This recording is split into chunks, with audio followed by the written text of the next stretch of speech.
ধৈর্য বীর্য আর সাহসের পরীক্ষায় উত্তীর্ণ হয়ে স্বাধীনতার লাল বন্ধুরা আমার, 1000 মাইল দূরে থেকেও আমাদের দৃঢ়তা দেশনায়ক জনাব তারেক রহমান বাংলাদেশের প্রতি ইঞ্চি ভূমি স্বাধীনতা সার্বভৌমত্ব নিরন্তর প্রাণান্তক দৃঢ় সংগ্রাম চালিয়ে যাচ্ছেন।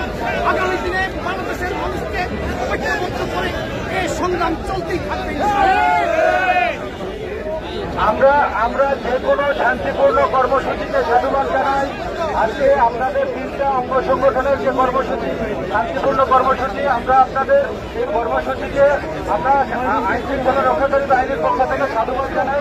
এবং আপনাদের শান্তিপূর্ণ কর্মসূচি থেকে আমরা 3টা অঙ্গ সংগঠনের 3 প্রতিনিধি অনুরোধ করে আমরা সারা পৃথিবীতে সেটা আমাদের কথা হয়েছে। আপনারা যদি আপনাদের প্রতিনিধি ঠিক করেন তাহলে আমরা 6 জন প্রতিনিধিকে আমরা সেখানে নিয়ে যাবো এবং সারা পৃথিবী পৌঁছে যাওয়ার ব্যবস্থা গ্রহণ করবো। আপনারা আপনাদের অবস্থান শান্তিপূর্ণ রাখবেন। আমরা আইন শৃঙ্খলা রক্ষাকারী বাহিনী যে কোনো শান্তিপূর্ণ কর্মসূচিতে আমরা সাধুবাদ জানাই।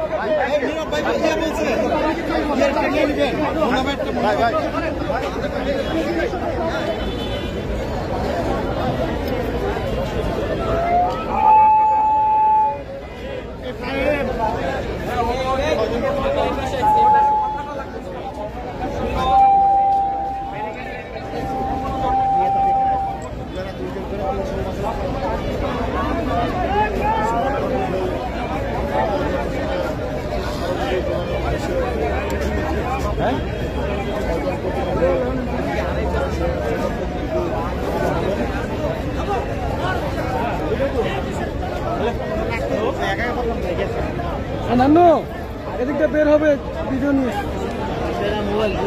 কেমনে পড়ে গেছে? এই বাল লাগাও, বালা লাইতে মোবাইল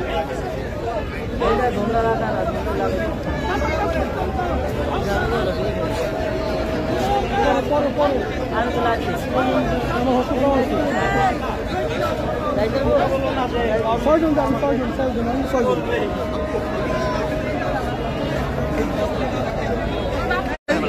যখনই বাংলাদেশের মানুষ যখনই ভারতের পানি বেশি হয়েছে আমাদের ছেড়ে দিয়েছে।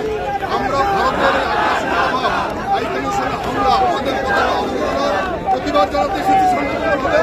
আজকে যদি এই প্রতিবাদের মধ্য দিয়ে ভারত যদি তাদের সীমাবদ্ধ না ঘটায় তাহলে আগামী দিনে আমরা কঠিন থেকে কঠোরতম ঘোষণা করতে বাধ্য হব।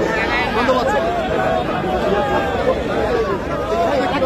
সবাই পিছনে বসে পড়ুন, যার যার জায়গায় বসে পড়ুন।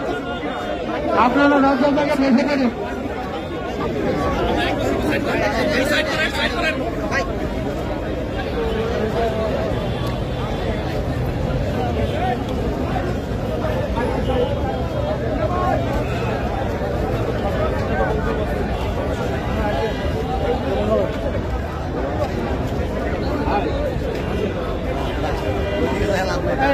সবাই বেরোচ্ছে এবার।